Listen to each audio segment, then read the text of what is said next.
اعوذ باللہ من الشیطان الرجیم بسم اللہ الرحمن الرحیم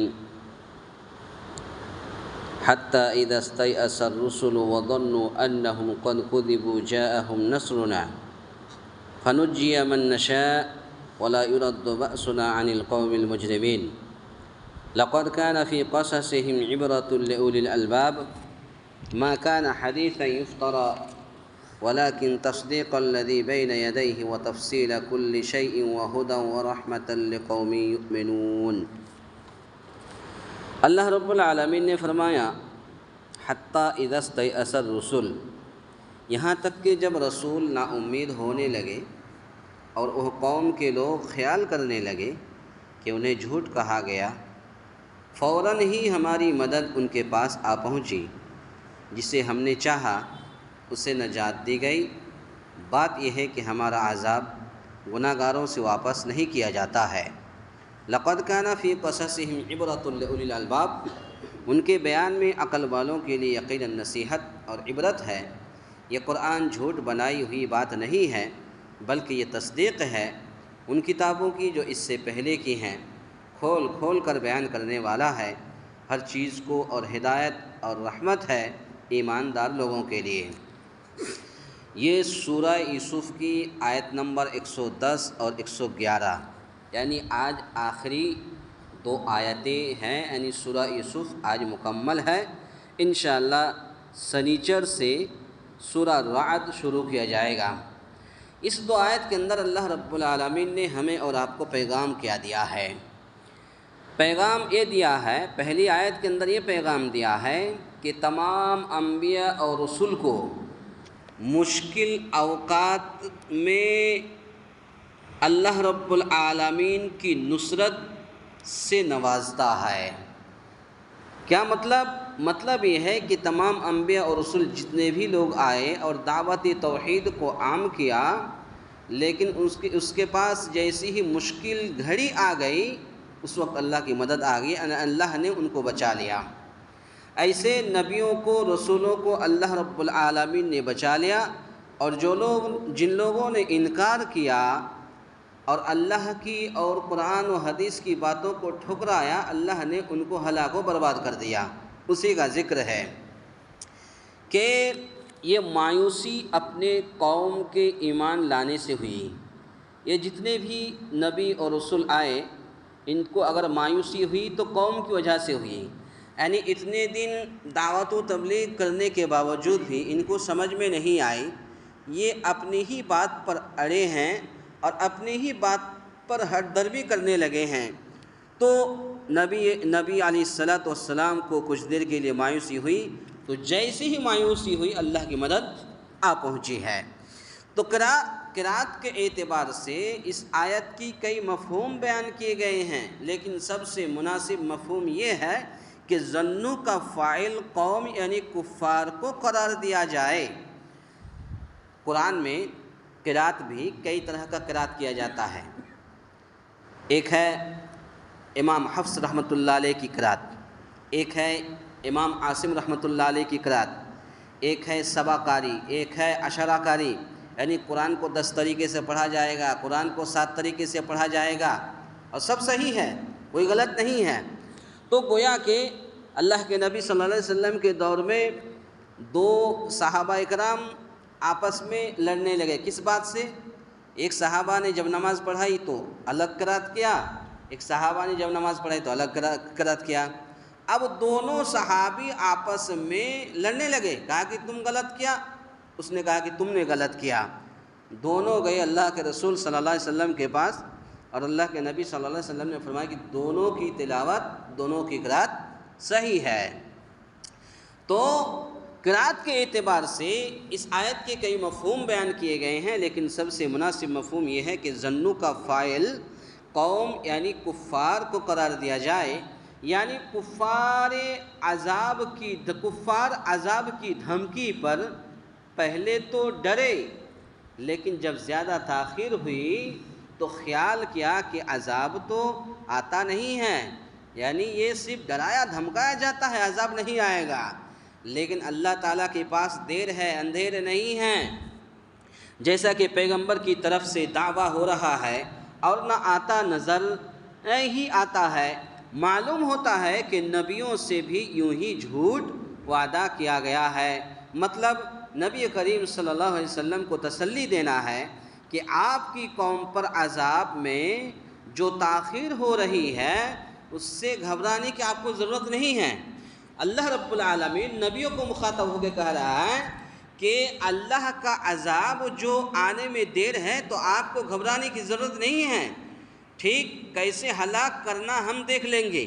یہ اللہ رب العالمین میسج دے رہا ہے نبیوں کو، رسولوں کو، کہ گھبرانے کی ضرورت نہیں ہے۔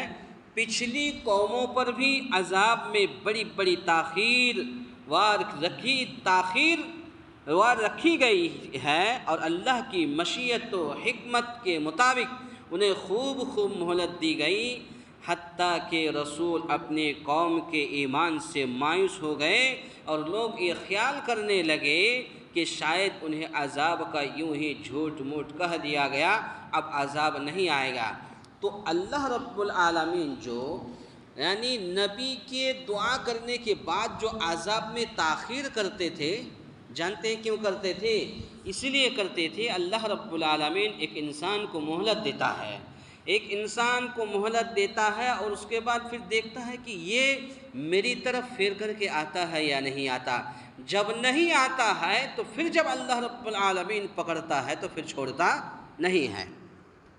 اس میں دراصل اللہ تعالیٰ کے اس قانون مہلت کا بیان ہے جو وہ نافرمانوں کو دیتا ہے، حتیٰ کہ اس بارے میں وہ اپنے پیغمبروں کی خواہش کے برعکس بھی زیادہ سے زیادہ مہلت عطا کرتا ہے، جلدی نہیں کرتا، یہاں تک کہ بعض دفعہ پیغمبر کے ماننے والے بھی عذاب سے مایوس ہو کر یہ سمجھنے لگ جاتے ہیں کہ ان سے یوں ہی جھوٹ موٹ کہہ دیا گیا، جھوٹ موٹ کا وعدہ کیا گیا ہے۔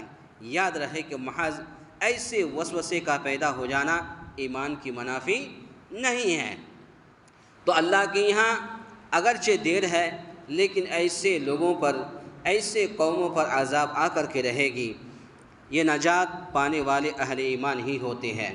ظاہر سی بات ہے جو ایماندار ہوتے ہیں، جو مومن ہوتے ہیں، جو اصل حقیقی معنی میں مومن ہوتے ہیں، پکا سچا مومن متقی پرہیزگار ہوتے ہیں، وہ حقیقت میں صبر کرنے والے ہیں، اور صبر کا فائدہ اللہ تعالیٰ اسی دنیا میں دے دیتا ہے۔ یہ پیغام دیا اس آیت کے اندر۔ دوسری آیت کے اندر جو پیغام دیا عقل مندوں کے لیے نصیحت ہے۔ کیا نصیحت ہے؟ یعنی یہ قرآن جس میں یہ قصہ حضرت یوسف علیہ السلام اور دیگر قوموں کے واقعات بیان کیے گئے ہیں، کوئی گڑھا ہوا نہیں ہے۔ وہی آیت میں یہ میسج دے رہا ہے لَقَدْ كَانَ فِي قَصَصِهِمْ عِبْرَةٌ لِأُولِي الْأَلْبَابِ، ان کے بیان میں عقل مندوں کے لیے یقیناً نصیحت اور عبرت ہے۔ یہ قرآن جھوٹ بنائی ہوئی بات نہیں ہے، بلکہ یہ تصدیق ہے ان کتابوں کی جو اس سے پہلے کی ہیں، کھول کھول کر بیان کرنے والا ہے ہر چیز کو، اور ہدایت اور رحمت ہے ایماندار لوگوں کے لیے۔ تو کوئی گڑھا ہوا نہیں ہے، بلکہ یہ پچھلی کتابوں کی تصدیق کرنے والا ہے، اور اس میں دین کے بارے میں ساری ضروری باتوں کی تفصیل ہے، اور ایمانداروں کے لیے ہدایت اور رحمت ہے۔ عقل مندوں کے لیے نصیحت کیا ہے اور عبرت کیا ہے؟ عبرت یہی ہے کہ سورہ یوسف جو آپ کے سامنے ایک بعد دیگرے 2 آیت 3 آیت کبھی 4 آیت تفسیر کی گئی، عبرت یہی ہے، نصیحت یہ ہے کہ اللہ رب العالمین کے جو مومن بندے ہوتے ہیں، جو متقی ہوتے ہیں، پرہیزگار ہوتے ہیں، صبر کرنے والے ہوتے ہیں، تقوی شعار ہوتے ہیں، اگر کسی مصیبت میں پھنس جاتا ہے، کسی عذاب میں گرفتار ہو جاتا ہے، تو ایسے مومن بندہ کو اللہ رب العالمین اس کو ایسی جگہ سے نکالنے کا راستہ مہیا کر دیتا ہے۔ لیکن جو لوگ اللہ کی باتوں کا انکار کرتے ہیں، نبیوں کی باتوں کا انکار کرتے ہیں، رسولوں کی باتوں کا انکار کرتے ہیں، اور اللہ رب العالمین ایسے لوگوں کو ہلاک و برباد کر دیتا ہے۔ یہ ہمارے لیے بہت بڑی عبرت ہے کہ حضرت یوسف علیہ السلام کا قصہ آپ نے سن لیا، اور کوئی من گڑت نہیں ہے، سب حقیقت پر مبنی ہے کہ حضرت یوسف علیہ السلام کو کیسے کیسے ان کے بھائیوں نے ان کے اوپر ظلم کیا، کنویں میں گرا دیا، جھوٹ موٹ اپنے باپ سے کہہ دیا کہ بھیڑیا کھا گیا، اس کا کرتا جو ہے جانور ذبح کر کے خون میں لت پر کر کے لا کر کے باپ کو دکھا دیا۔ یہ ساری چیزیں یعنی ظلم ہونے کے بعد پھر اس کو بیچ دیا، عزیز مصر نے خرید لیا۔ عزیز مصر نے خریدنے کے بعد پھر جو ہے اس کو اپنی بیوی کے پاس، زلیخا کے پاس رکھ دیا اور کہا کہ اس کی حفاظت کرو، اس کو حفاظت سے رکھو۔ لیکن پھر کیسے کیسے زلیخا نے اس کے اوپر فدا ہوئی، حضرت یوسف کے اوپر فدا ہو گئی۔ پھر حضرت یوسف کو خواب کی تعبیر بتائی گئی، اور پھر وہ کسی کا بھی خواب کی تعبیر کو بتا دیتے تھے۔ تو اس طریقے سے ظلم و ستم کے بعد اللہ رب العالمین نے نجات عطا فرمائی اور یہاں تک کہ مصر کا بادشاہ بنا دیا۔ تو ایسے ہی نیک لوگوں کو جو لوگ مصیبت میں پڑ جاتے ہیں، پریشانیوں میں گرفتار ہو جاتے ہیں، تو ایسے مومن بندہ کو اللہ رب العالمین ایسے ہی نجات عطا فرماتا ہے جیسے حضرت یوسف علیہ السلام اور دیگر نبیوں کو نجات عطا فرمائی۔ اور جو لوگ نبیوں کی باتوں کا انکار کرتے ہیں، رسولوں کی باتوں کا انکار کرتے ہیں، قرآن کی باتوں کا انکار کرتے ہیں، قرآن کو ٹھکراتے ہیں، رسول کو ٹھکراتے ہیں، نبیوں کو ٹھکراتے ہیں، قرآن اور حدیث کو انکار کرتے ہیں، ایسے لوگوں کو اور ایسے قوموں کو اللہ رب العالمین اسی دنیا میں ہلاک و برباد کر دیتا ہے۔ یہ بہت بڑی عبرت ہے، نصیحت ہے۔ اللہ تعالیٰ سے دعا ہے یا الہ العالمین ہم تمام مسلمانوں کو کہنے سننے سے زیادہ نیک عمل کرنے کی توفیق عطا فرمائے۔ آمین۔ اقول قولی ھذا استغفر اللہ لی ولکم ولسائر المسلمین واستغفروہ انہ ھو الغفور الرحیم۔